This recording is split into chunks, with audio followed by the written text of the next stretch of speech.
Here are 9 steps to getting your shit together.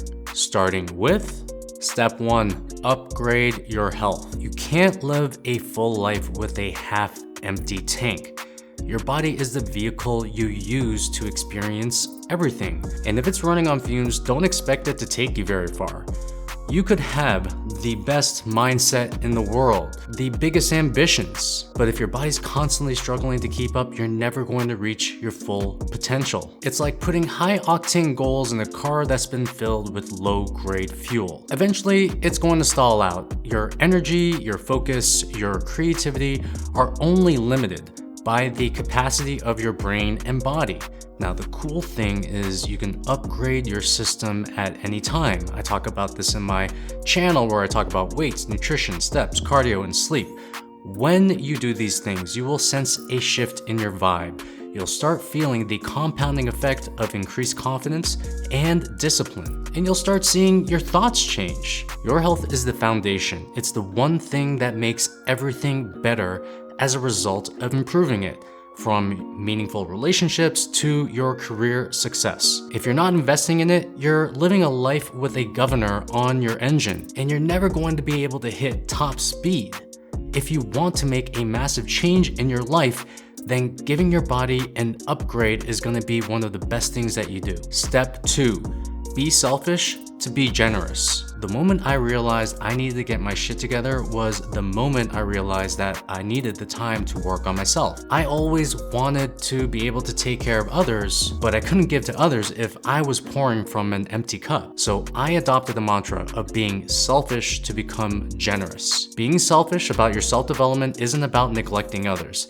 It's about making sure that you're full before you give. You need to prioritize yourself, your health, your time, your energy, so you have the capacity to truly give. And if you're always sacrificing, you're always running on empty. The people who need you just get a half-assed version of yourself. So fill your cup first. When you take care of yourself, you can overflow with generosity to others. And it's not being self-centered. This is being self-preserving. Step 3, start at the end. You need to have a vision for your life, or one will be given to you. If you don't know where you're going, you will drift. Modern life is so distracting, and it will pull you into a million different directions, making you settle for less. Your vision is your compass. It aligns your actions with your goals, and it helps you make decisions faster. Think about it as a North Star. Without it, you react instead of create. And when you set a vision for yourself, this takes you from living life on autopilot and puts you in the driver's seat. You need to decide what you want and build towards it relentlessly. It's not about a perfect plan, it's about having a clear destination and letting that guide your choices every single day. One book that's changed my life around this is a book called Vivid Vision by Cameron Herold. And he takes you through the course of creating a vision for your life. So if you want to create a vision, go grab that book. I'll have a link at the description below. Step 4. Design your environment for success. Your environment is the invisible hand that influences your behavior. Willpower isn't enough. It's waning. It's temporary. It is unreliable.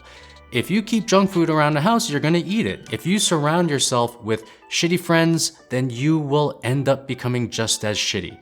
Your environment shapes your habits, so you have to make it work for you. So set up your space to remove temptations. Add reminders to your goals. Look at the people that you are hanging around and understand that there are some people that are anchoring you down and some people that lift you up. And obviously you want to spend a little bit more time with the people that lift you up. So stop relying on self-control.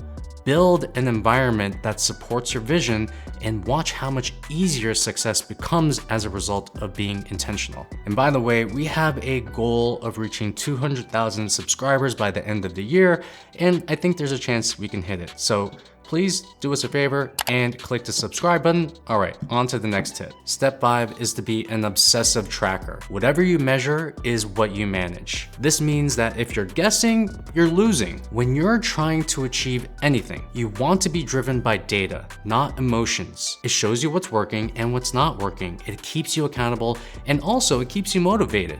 So make tracking a habit, whether it's your workouts, your finances, your goals, whatever means anything to you, track it. You can use an app, you can use a spreadsheet. It's not about perfection, it's about staying aware. And without tracking, you drift back to old habits. With it, you end up having a GPS that guides you straight to success. Step 6, become a deep learner. There are 3 levels to learning. Number 1 is consumption. This is what you're doing. This is learning from books or watching videos. This type of learning is extremely shallow and it's ineffective unless it's paired with the next level. Level 2 is application. This is applied learning. This is applying what you've learned in real life. Experience integrates the things we consumed into practical knowledge. And number 3 is teaching. Teach what you've learned in the field by having experience, and this will give you the deepest grasp on the topic and a sort of mastery that not a lot of people will have in their lives. And this is part of the reason why I do these YouTube videos in the first place. I take the things that I learn from books, I apply them in my experience both in myself and also with my clients, and then I come back and I teach as many people as possible to further integrate the wisdom into my soul. And to be a deep learner, it means that you have to adopt this next mindset, which is step 7, you have to be a massive action taker. Not all action takers are successful, but there is not one successful person on the planet who is not an action taker. I've had the opportunity to work with billionaires, best-selling authors, world-famous DJs, and the number 1 quality they all share is a mindset of taking fast action.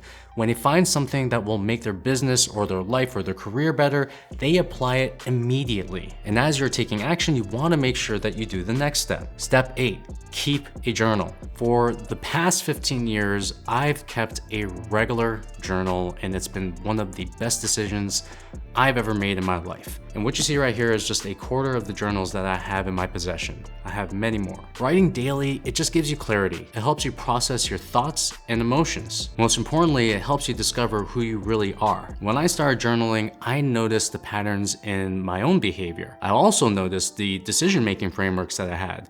It became my personal feedback system. I used it to track my wins, my challenges. I also wanted to track all the lessons. I set aside time to reflect on what's working and what's not, and over time, your journal becomes this roadmap of growth. It's not just about writing, it's about capturing the insights you can use to make better decisions. Step 9, 90 days is all it takes.